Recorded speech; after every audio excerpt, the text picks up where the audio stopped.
Les presento el programa de Quinto Humanístico. Primer tema, absolutismo monárquico. Edad Media, siglo V y siglo XV. A lo largo de la época medieval, los nobles y los líderes de la Iglesia consiguieron hacerse muy poderosos, tanto así que su poder llegó a rivalizar con el rey. Por un lado, los pobres dominaban grandes extensiones de tierra y contaban con una importante influencia política, y por otro lado, la Iglesia católica era la máxima autoridad religiosa y constantemente se involucraban en los asuntos políticos. Esta situación provocó que la monarquía se fuera debilitando, aunque el rey seguirá siendo una figura política muy importante. Poco a poco, dejará de ser la máxima autoridad política del reino. Sin embargo, con el inicio de la Edad Moderna, esto comenzará a cambiar, y es que a partir del siglo XV y XVIII, en diferentes partes de Europa, aparecieron reyes que fueron capaces de construir fuentes monárquicas centralizadas. Ellos mantuvieron con su control a los nobles y a la Iglesia, y se convirtieron en la máxima autoridad política de sus reinos. De esta manera surgió el absolutismo y las monarquías absolutas. Unos reinos entre los siglos XV y XVIII se extendieron por gran parte del continente europeo. El absolutismo, forma de gobierno en que la máxima autoridad del Estado es un rey que afirma gobernar por derecho divino, es decir, que en el absolutismo el rey puede llegar a ejercer todas las funciones del Estado. Las personas que defendían el absolutismo creían que la única forma de construir sociedades ordenadas era a través del mandato de Dios. Jacques Basquiat. Para los absolutistas, Dios había elegido a los reyes, a través de ellos había gobernado a todos los pueblos del mundo. Como los reyes recibían su poder de Dios, tenían derecho a gobernar de forma absoluta y no debían responder ante ninguna institución, ya que su única obligación era responder ante Dios. Existen características del absolutismo: el poder absoluto del rey, pocas limitaciones que tenía la monarquía, monarquía hereditaria, población sin derechos, súbditos del rey y no ciudadanos. El absolutismo, monarquías absolutas más importantes de Europa. Francia, siglo XV, reinado del rey Luis XIV. Él sacó a los nobles franceses más poderosos del Consejo Real y los atrajo a su corte en Versalles. Allí produjo que los nobles se preocuparan más por la vida cortesana que por participar en la política. Este hecho ayudó al rey a mantener a la nobleza, fortaleció la monarquía, controló los tribunales de justicia que se extendían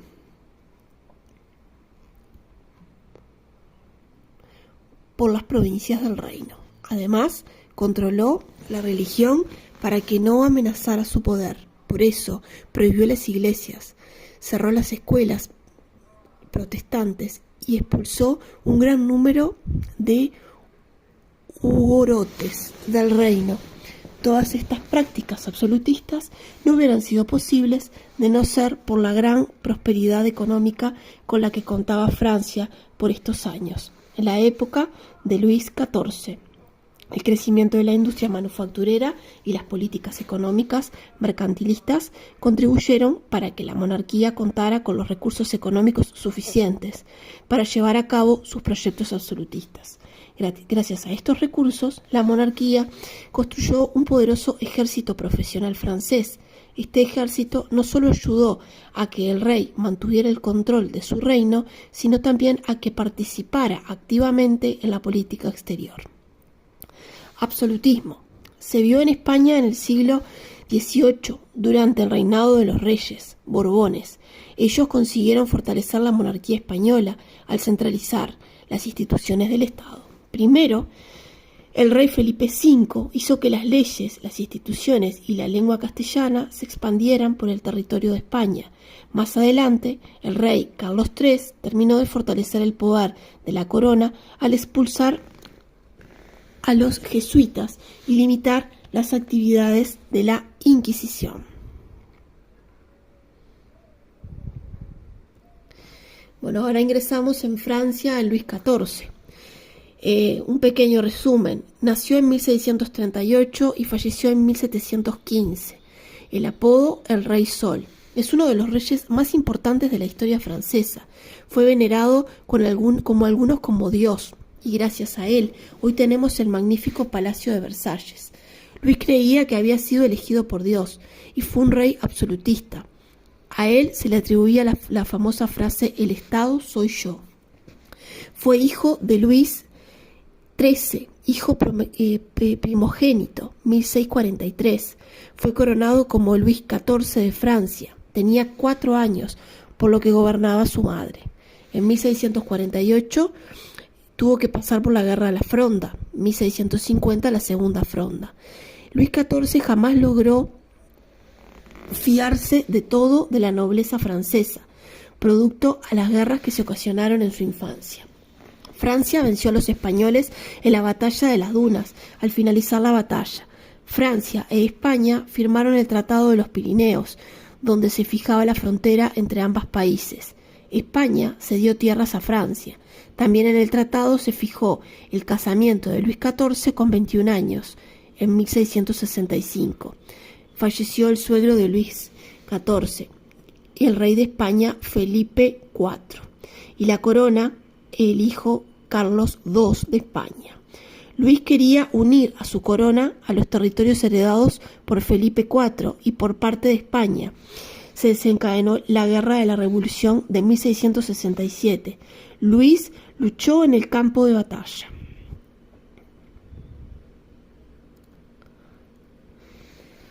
Luis conquistó 3 territorios. Formaron la Triple Alianza con otros países para luchar contra Luis XIV, formada por Inglaterra, Suecia y las Provincias Unidas.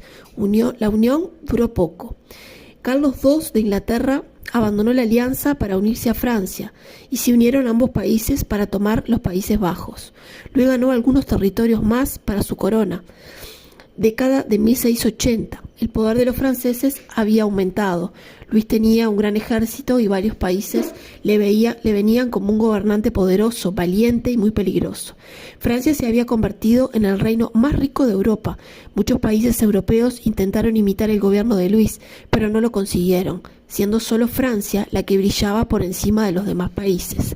Era tal la fama que tenía Luis que el Estado norteamericano, Luis fue nombrado así en su honor.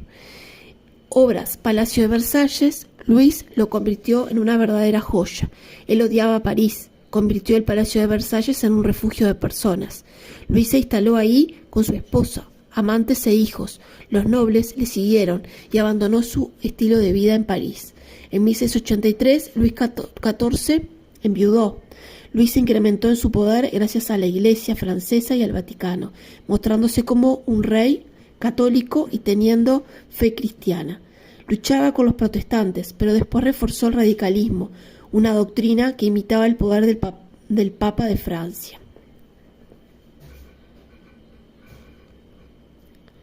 Luis reinaba con libertad. En 1685, Luis expuso a los judíos de Francia y prohibió cualquier religión en el país que no fuera el catolicismo.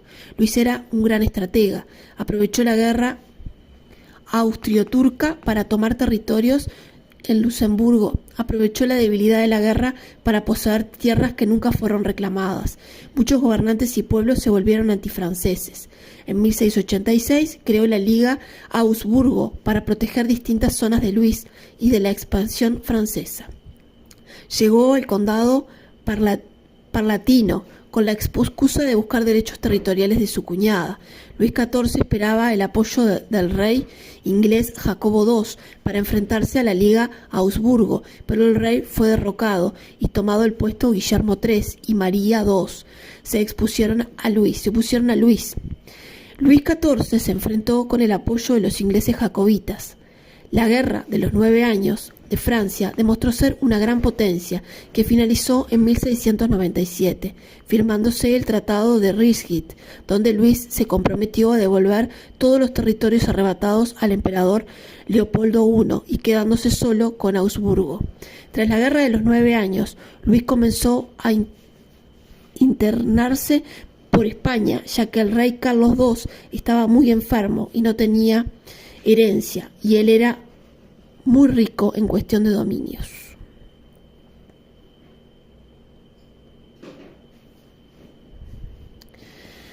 Ya que si adquiría la corona española, tendría en su poder a Nápoles, Milán, Sicilia, Países Bajos y las colonias americanas. Austria y Francia empezaron a competir entre sí para ser los herederos del Imperio Español, ya que Luis se consideraba el merecedor tras ser hijo y marido de infantas españolas. Sin embargo, Carlos sostenía también que debía heredar porque su abuela era española. Los demás países no querían ni que Francia ni Austria se quedaran con el gobierno español, ya que veía que acabaría siendo demasiado poderosos. Carlos II decidió que su heredero sería su sobrino nieto José Fernando, de 6 meses. Después el niño murió víctima de la viruela. Después de eso, el rey Carlos le cedió su poder a él, Archile Carlos, influenciado por su segunda esposa.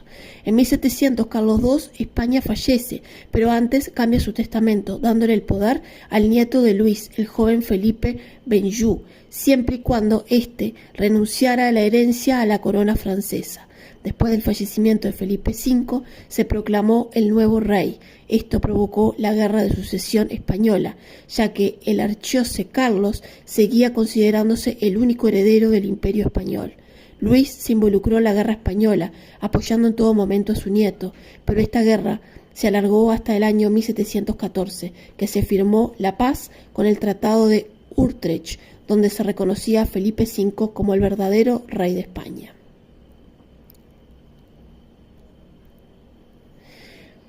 Pero Francia tuvo que ceder colonias americanas debido a cambio de todo el apoyo ofrecido a su nieto. Luis sintió que fue un gran fracaso, pese a que su nieto Felipe ocupaba el trono español. No le gustó perder sus territorios americanos. En 1715, Luis XIV fallece de gangrena. El reinado 72 fue el monarca que el reinado duró más, 72 años. Luis era amante del lujo, reapreciaba mucho la belleza, fue uno de los mejores monarcas de su época. Luis llevó una vida basada en victorias en el campo de batalla. Fue considerado como un dios. En resumen, la Revolución Francesa fue un suceso trascendental, no solo de Francia, sino también de toda Europa. Nació en 1638 y falleció en 1715, Luis XIV, apoderado el Grande o el Rey Sol. Fue rey de Francia desde 1643 hasta 1715, con un reinado de 72 años y 110 días. Aunque la Francia de Luis XIV fue un ícono de la era del absolutismo en Europa, el rey se rodeó de varias figuras políticas, militares y culturales. Comenzó su gobierno personal en 1661 tras la muerte de su principal ministro cardenal Mazarino, partidario de la legitimación divina. Luis continuó la labor de sus predecesores de crear un Estado centralizado y gobernado desde la capital.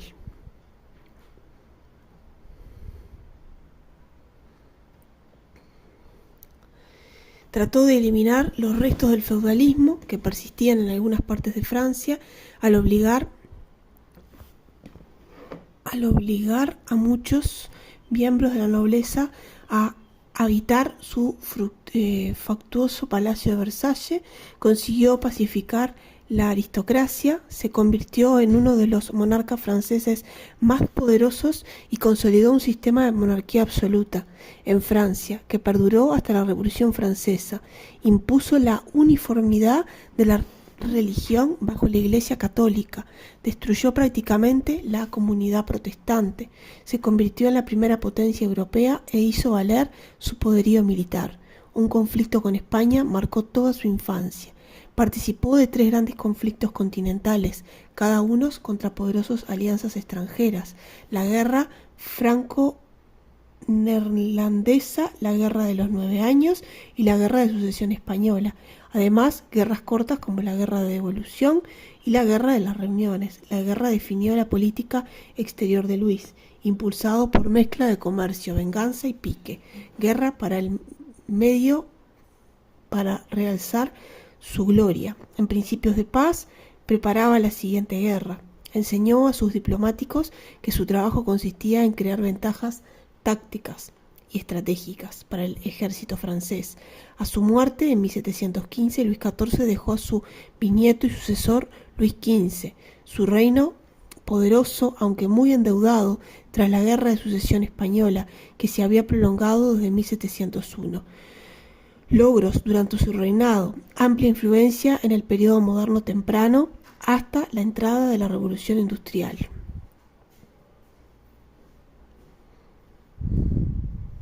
Construcción del Canal del Mediodía. El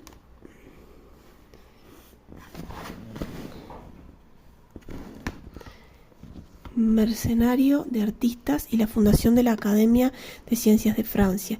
Mientras la guerra con España continuaba, franceses recibieron apoyo militar de Inglaterra, dirigida por Oliver Cromwell. La alianza anglo-francesa venció a los españoles en la batalla de las Dunas de 1658, resultado del Tratado de los Pirineos.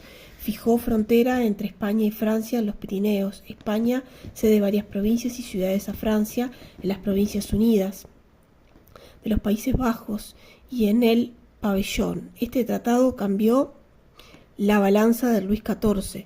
Contrajo matrimonio con la infanta de España, María Teresa de Austria, de la Casa de los Habsburgos, hija del rey Felipe IV de España y de la princesa Isabel de Francia, ambos tíos cardenales de Luis XIV, por lo cual eran primos hermanos dobles de Luis. La sociedad estamental y el mercantilismo. La sociedad estamental es aquella organizada en estamentos, en la del antiguo régimen. Estos constituían grupos cerrados a los que se accedía fundamentalmente por nacimiento. Aunque podía haber alguna escasa posibilidad de trabarse de uno a otro grupo en ennoblecimiento por méritos, compra, etc., lo que caracterizaba a esa sociedad era la estabilidad, la inercia, a diferencia de la capitalista dividida en grupos en función de su riqueza y por tanto más variable.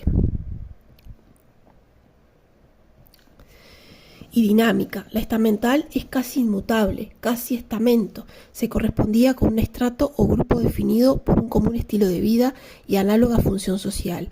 Era impermeable, es decir, sus miembros no podían mudar de condición. Jurídicamente era desigual. Cada una de las personas que lo componían eran portadoras o no de privilegios en función de sus pertenencias a una u otra categoría. Los privilegios conseguían en la extensión de obligaciones, impuestos y el derecho a ventajas exclusivas. Había un estamento privilegiado en el que se incluía la nobleza y el clero, y otro no privilegiado que englobaba en su seno al resto de los estratos sociales, burgueses, artesanos, campesinos y grupos marginales.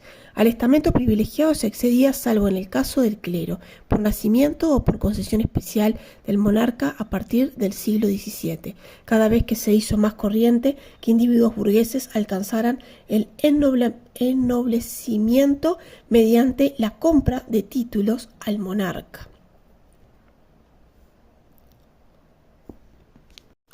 Las nuevas ideas del siglo XVIII y la Ilustración. Principales filósofos: Locke, Montesquieu, Voltaire y Rousseau. ¿Qué es la Ilustración?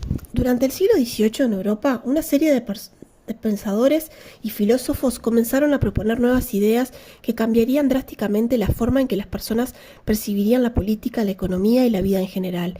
Gracias a estas ideas, a lo largo del siglo XVIII se desarrolló un importante movimiento intelectual, conocido como la Ilustración.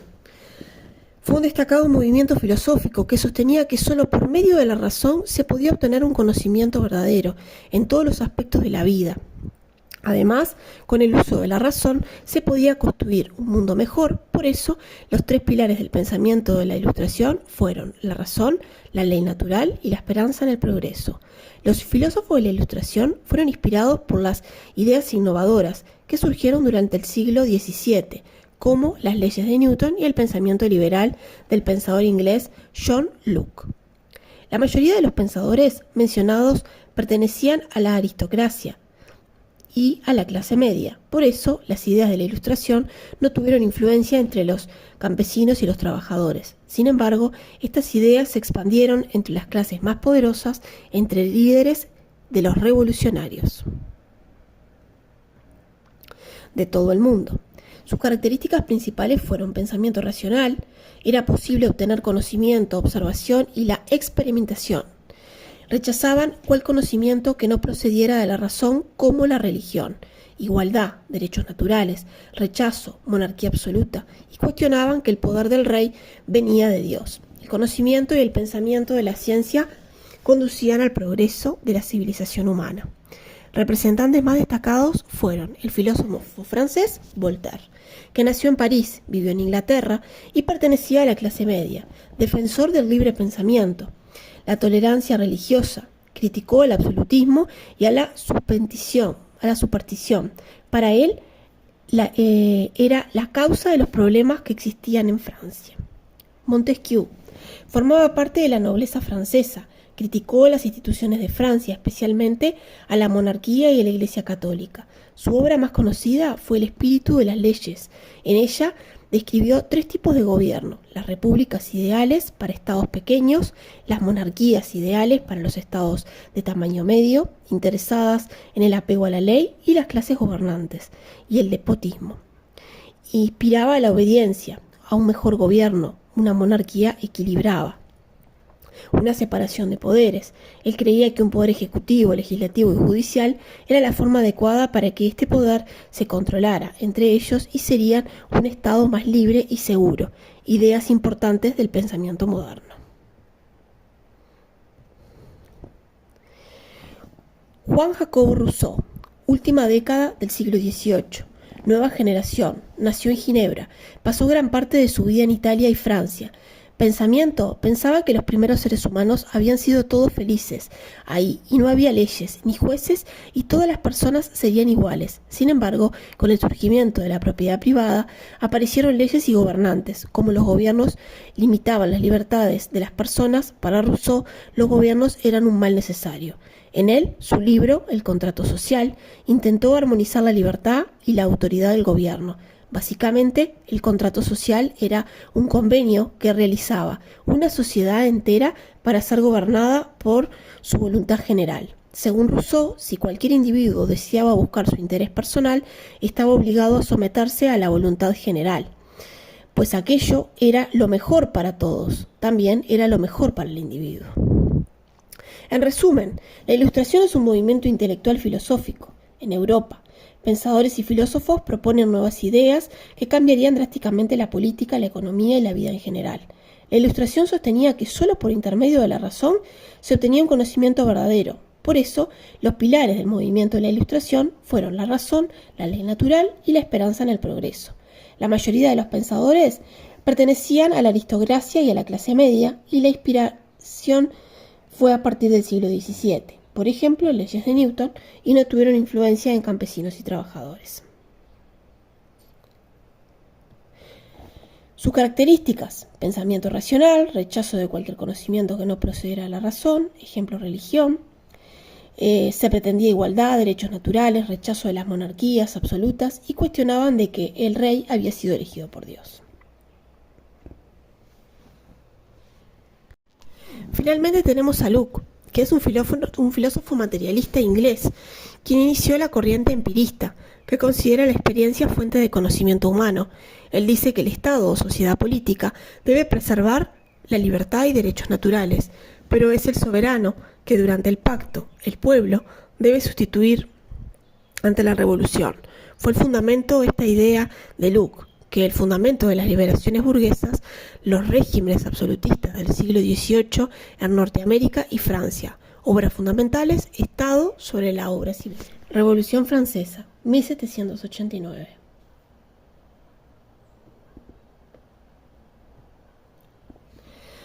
A finales del siglo XVIII, el territorio francés fue testigo de algo que marcó la historia y fue la Revolución Francesa. Esto logró eliminar el antiguo régimen, el absolutismo y los privilegios feudales desde la época medieval. Francia en estos momentos estaba gobernada por Luis XIV, siendo un monarca absoluto con la máxima autoridad política. El estatus social en este momento no dependía de la riqueza, sino de dónde nacía. La sociedad francesa estaba conformada por el rey, el clero, la nobleza, los comerciantes, los artesanos y los campesinos. La nobleza reclamaba al tercer estado, que eran los artesanos y los campesinos. A finales del siglo XVIII, el comercio e industria crecieron enormemente. Los grandes comerciantes se convirtieron en personas poderosas, convirtiéndose en burgueses. Los burgueses tenían dinero, pero no podían ocupar puestos políticos. Estaban reservados para nobles. Los burgueses, descontentos con la monarquía y el orden social, antiguo régimen, las ideas de la Ilustración fueron claves para el desarrollo de la Revolución Francesa. A finales del siglo XVIII se dio una crisis económica, malas cosechas y pobreza de los campos. Campesinos deteriorados. Por tanto, en la monarquía no pudieron resolver la crisis, derrochando dinero en la corte de Versalles. En mayo de 1789, en el Tratado de resolver la crisis económica, convocó a la asamblea de los tres estamentos, el clero, la nobleza y el tercer estado. Sin embargo, el rey se involucró para dar órdenes sin la libertad de criterio, pero esto molestó mucho al tercer estado, formándose así una nueva asamblea. Reunidos en una cancha de tenis, jurando reunirse, crear una constitución, hecho conocido como juramento del juego de la pelota. Dio a la Revolución Francesa. El rey, decidido a disolver reuniones del tercer estado, pero sorprendido por revueltas populares que convulsionaron a Francia. La más importante, la toma de la batalla. Protestas que se apoderaban en las calles de Francia, violencia. Las autoridades del rey se debilitaban. Entonces la Asamblea Nacional General Constituyente, creada por el tercer estado, comenzó a gobernar la nación, eliminando privilegios feudales de la aristocracia. Además, creó Declaración de los Derechos del Hombre y el Ciudadano, inspirados en los filósofos de la Ilustración y en la Declaración de Independencia de los Estados Unidos. Pedían derechos, libertad, propiedad, igualdad ante la ley, otorgamiento, cargos públicos, por talento y no el nacimiento. Confisco tierras a Iglesia Católica. En 1791 se redactó la nueva Constitución, convirtiéndose a Francia en monarquía constitucional. El rey no tenía poder, y el poder pasó a 745 representantes electos, la mayoría burgueses. El rey Luis XIV intenta huir. Lo capturaron. La figura del rey quedó desacreditada. El resto de Europa tenía esto que se expandía por el continente. Por eso, los monarcas se convocaron entre sí para restablecer la monarquía de Francia. El gobierno revolucionario le declaró la guerra a Austria. Franceses y austríacos se enfrentaron en el año 1792. En las primeras batallas, los franceses fueron derrotados, provocando crisis interna en Francia. Los grupos políticos radicales de París crearon una comuna insurgente, conformada por obreros, comerciantes y artesanos de clase media, llamados sans-culottes. La Comuna de París convocó suspender la monarquía, atacando al Palacio Real. Provocó una convención nacional elegida por el sufragio universal masculino. La Revolución Francesa comenzaba una etapa de violencia y radicalismo. Una convención nacional gobernará a Francia.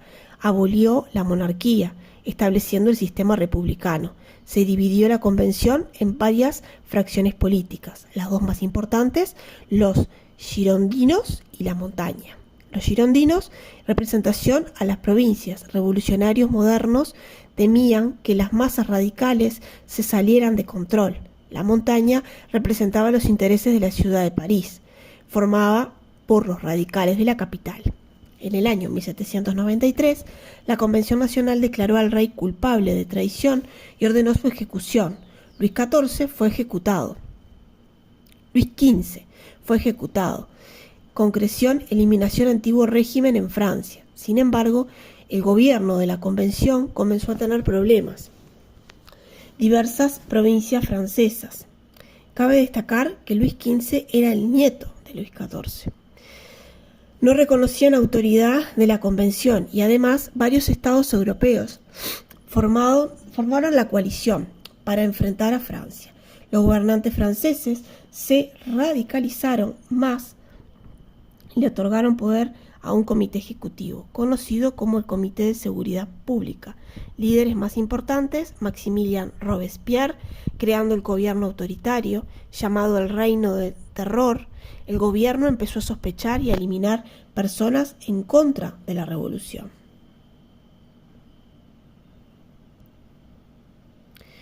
50.000 personas murieron ante estas persecuciones. Se encontraban miembros de la realeza, antiguos revolucionarios, miles de campesinos. Cerró las iglesias a una adopción de un nuevo calendario. Ahora los años no se enumeraban a partir del nacimiento de Jesús, sino a partir del 22 de septiembre de 1792, el día que la República Francesa había sido proclamada. El reinado del terror llegaría a su final. El Comité de Seguridad Pública comenzó a perseguir a los revolucionarios más radicales. El líder del comité, Maximilien Robespierre, se obsesionó de purificar al Estado. Muchas personas asimismo fueron ejecutadas, aunque pertenecieron a la revolución, incluyendo líderes de la Comuna Revolucionaria.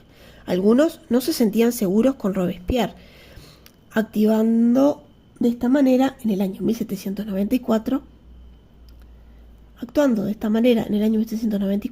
se reunieron para juntar votos suficientes para condenar a Robespierre en julio de 1794 para ser ejecutado.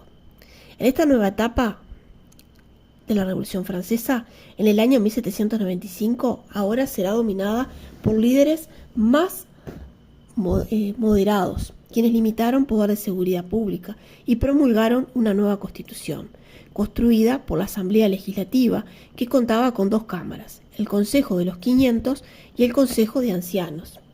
Este mismo eligió a 5 representantes para conformar la nueva autoridad ejecutiva de Francia, conocida como el Directorio, queriendo recuperar el orden en el país. Para lograrlo tenía que alivianar con realistas que soñaban restaurar la monarquía y con los revolucionarios que exigían acciones más radicales. Entonces el Directorio se alió con el ejército para poder mantener el mando de la nación. El ejército se fue haciendo más poderoso.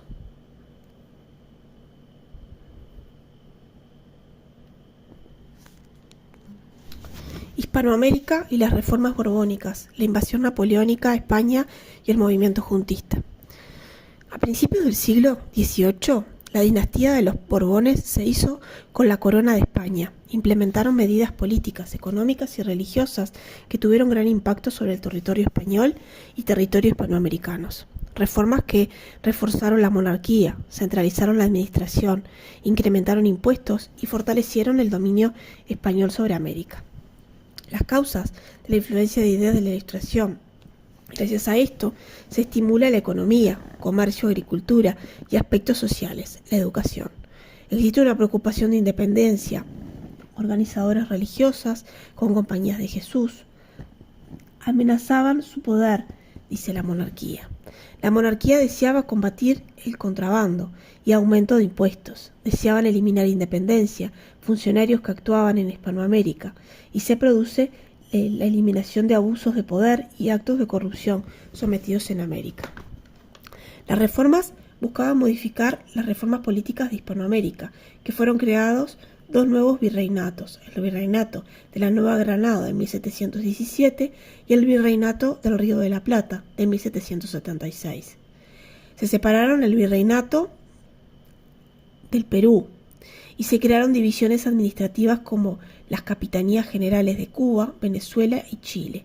Cada uno de los virreinatos fueron divididos en intendencias, dirigidos gobernador-intendente, nombrado por el rey, responsabilidades financieras, militares y administrativas. Se prefirió que los altos cargos administrativos fueran peninsulares, alejando población criolla, continente americano. La economía busca flexibilizar monopolio comercial que existía en España y sus dominios en América. Crearon nuevas puertas que comercializaban directo con puntos de España. Los territorios hispanoamericanos no podían comercializar legalmente con otras potencias extranjeras. Entonces desarrollaron una agricultura, una zona americana, una concentración en la economía agrícola, una construcción de obras públicas, carreteras y canales. Crearon nuevos impuestos y aumentaron los que existían. La religión reafirmó principios de regalismo, autoridad del rey superior a los del papa y todos los asuntos que tenían que ver con la soberanía del Estado, nombramiento de obispos. En 1767 la monarquía expuso a los jesuitas, tanto de Europa como de América. Las consecuencias: intercambio comercial, España y América, aumento de gran manera, ganadería, creció en el Río de la Plata. Problemas de territorio hispanoamericanos, descontento social y rebelión liderada por Tupac Amaru II. Aumento de impuestos que molestó, una rebelión reprimida, autoridades de gobierno. También criollos inconformes con que la corona española solo eligiera peninsulares para ocupar cargos políticos más importantes. Desarrollo de ideas independentistas, basándose en el proceso de independencia de Estados Unidos. Ideas de la Ilustración y la República de Francia. Y de esta forma se construiría el camino que construiría hacia la independencia.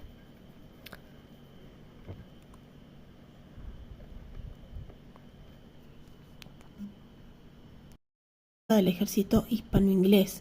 Napoleón empieza a conquistar España y la Junta Suprema Central se refiere primero a Sevilla y después a Cádiz. En 1812 se produce el fin de la dominación francesa y el 22 de junio de 1812 tiene lugar la batalla de Araquiles. Napoleón sufre una enorme derrota que anunció el fin de su hegemonía en Europa. Los ejércitos británicos, portugueses, español por la guerrilla consiguen retirar el ejército francés. En septiembre de 1812 convocan las Cortes en Cádiz y se pone en marcha el proceso constitucional de desemboca en la elaboración y aprobación de la Constitución de Cádiz de 1812. En ella se proclama la soberanía nacional, el fin de los privilegios fiscales y la división de poderes, la representación nacional en las Cortes y se reconoce derechos individuales como habeas corpus. Napoleón se vio obligado a retirar decenas de miles de hombres para destinarlos a su campaña a Rusia y defender Francia en las guerras europeas del 11 de diciembre de 1813. Firma Tratado de Balancay que reconoce a Fernando VII, sus sucesores, como reyes de España.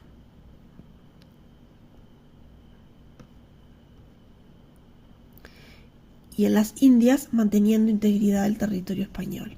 A nivel político, la guerra significó el principio del fin del antiguo régimen, iniciando un proceso que acabaría 20 años más tarde con la implementación del liberalismo. A nivel económico, la guerra significó catástrofe para la economía española, además de elevadísimas pérdidas humanas, pérdidas en la agricultura, ya que los campos no tenían mano de obra. Fue perjudicial el exilio de los afrancesados, que era un grupo elevado de nivel cultural. Se vieron obligados a cruzar los Pirineos para eludir las represalias de los vencedores. Industrias perjudicadas por la destrucción que sufrió por las tropas francesas y británicas. El comercio repercutido debido a los puentes y caminos destruidos. América, inicio del proceso emancipador que llevó gradualmente a la independencia de las antiguas colonias, trayéndole un gran declive al Imperio Español y su pronta decadencia como potencia mundial. Pero triunfó para la Revolución de Mayo. Luego de la victoria, Artigas pronunció frase: clemencia para los vencidos, curad a los heridos y respetad a los prisioneros. Entonces, luego comienza el sitio de Montevideo. Entre mayo y octubre de 1811, orientales y bonaerenses sitúan la ciudad de Montevideo para conseguir rendición de la misma. Montevideo bloquea el puente de Buenos Aires para lograr porteños que se rindan y desistan de la lucha. En septiembre se negocia la firma de un acuerdo de paz entre españoles y bonaerenses que no toman en cuenta las opiniones de los orientales. Las asambleas orientales, septiembre de 1811, los rumores de Buenos Aires y Montevideo, una negociación, acuerdo de paz para poner fin al conflicto. En febrero de 1811, habitantes de la banda oriental liderada por Artigas sumaron al movimiento revolucionario iniciado en Buenos Aires. Artigas reclutó el ejército revolucionario que avanzó sobre Montevideo y puso sitio a esta ciudad. El primer triunvirato firmó acuerdo de paz, sin consultar al pueblo oriental. Luego de la firma, Artigas, seguido por miles de personas, dirigiéndose a las costas del río Uruguay para reorganizar sus fuerzas, éxodo del pueblo oriental. Con la llegada del segundo triunvirato, la